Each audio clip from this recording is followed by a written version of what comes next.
O segredo desta encenação está todo na primeira frase. Quando o Filho do Homem é o ser humano, antípoda de César Augusto de Roma, antípoda na época do sumo sacerdote do Templo de Jerusalém, na altura Anás e Caifás. Uma dupla, embora o Caifás aqui é que estava mais no exercício. Da cúpula é o antípoda do rei Herodes, vassalo de César Augusto, como os sumos sacerdotes são vassalos do imperador de Roma. E só por isso é que estava no lugar.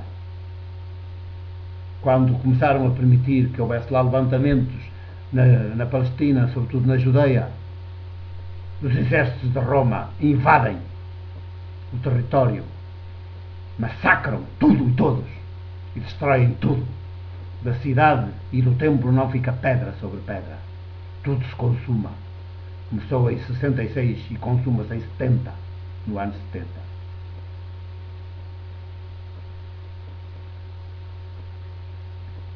Até então tudo funcionava porque eles eram sumos sacerdotes lacaios, vassalos, reconheciam o poder de Roma sobre si, sobre o seu povo, e tinham as mordomias que se sabe como compensação.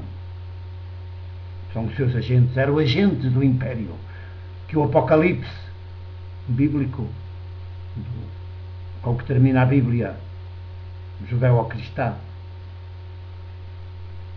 diz, classifica de besta, a besta.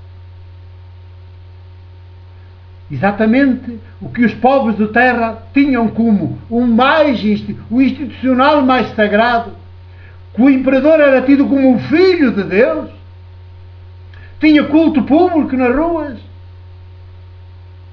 as suas decisões e as leis e os seus decretos eram anunciados como o Evangelho, a boa notícia do imperador, do império.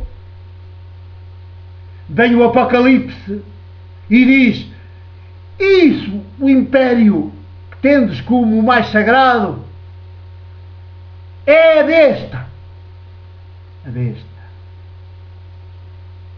Como vem o meu livro, o novo livro do Apocalipse, ou da Revelação, e diz: isso que tendes por mais sagrado, essa trindade dos poderes, que tendes por mais sagrada, à qual vos submeteis, à qual servis, à qual dais o melhor de vós próprios, e andais todos a ver se conseguis transformar-vos em seus agentes, ser contratados para ser seus agentes para os servir, nem que seja no cargo de polícia ou de motorista. É a máfia. A pior de todas as máfias que alguma vez existiu na história. Porque hoje, cientificamente organizada e servida pelos melhores cérebros, é a máfia. Vem o novo livro do Apocalipse e diz: isso é a máfia.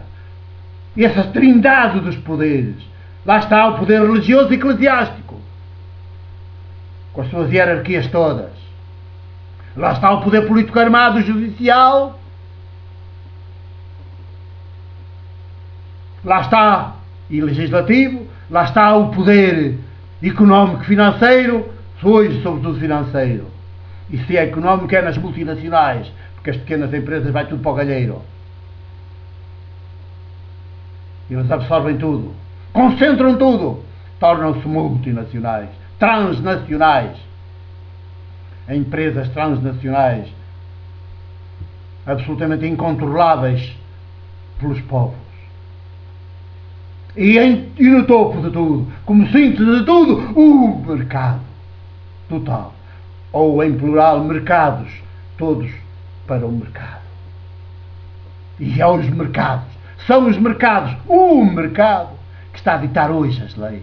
E por isso, sempre dizem os mercados, em vez de os roubar, de os denunciar, estão a pedir que nos subjuguemos, que nos submetamos, em vez de os fazermos implodir, porque são uma criação do animal racional, do pior que o animal racional tem e é capaz.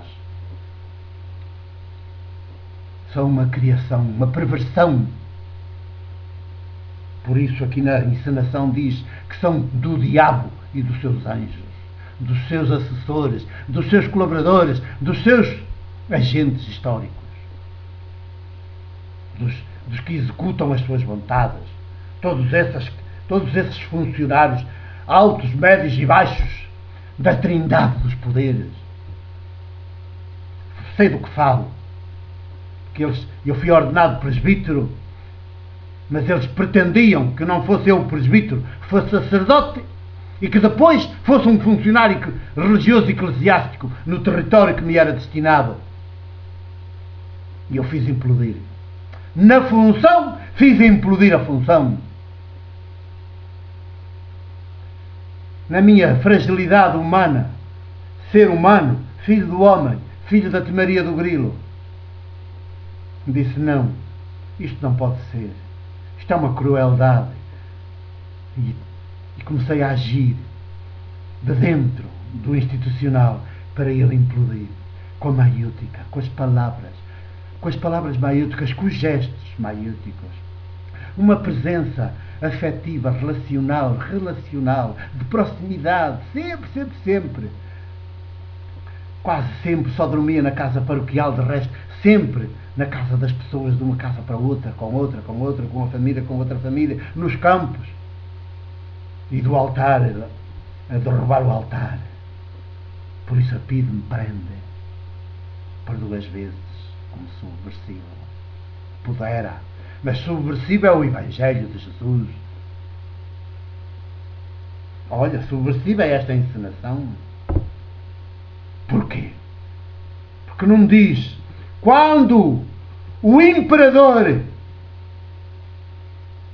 quando César, quando o poder financeiro vier em sua glória, no seu trono de poder, mas diz: quando a vítima,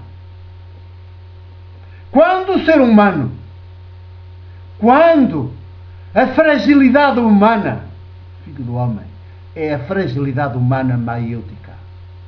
Não a fragilidade humana subjugada apenas e alienada. É sobretudo o que é incómodo. É a fragilidade humana desarmada em duelo teológico com o institucional perverso, com os seus agentes, a enfrentá-los olhos nos olhos e desarmados, e eles armados até aos dentes. E a fragilidade humana aparece-lhes, apresenta-se-lhes desarmada. Em Jesus é assim, e há de ser assim nas nus de Jesus. Sempre a fragilidade humana. Um não poder. O ser humano, na sua fragilidade mais completa, porque desarmada. Até desarmada de palavras ideológicas. Só leva palavras maiúticas. Portanto, palavras com um conteúdo explosivo. E não com um conteúdo moralista a submeter os que a escutam. Para serem dali mais conformados, mais resignados, mais submissos, mais súbditos, mais pacientes. Temos que suportar, afinal, são as palavras domesticadoras. Não, a palavra carregada de maiútica. Palavras maiúticas, com conteúdo maiútico da Ruá, da mesma Ruá de Jesus. Isso sim. Esta encenação é assim. Tenham paciência. Deitem ao esterco. Olha, para usar a linguagem da encenação, deitem ao fogo toda essa doutrina. Não ponham no fogo os vossos pastores, os vossos párocos, os vossos bispos. Não. Nem os executivos das nações. Não se trata disso. Trata-se de pôr no fogo, de fazer queimar para sempre, de destruir para sempre a ideologia que se meteu neles e que os possui de dentro para fora.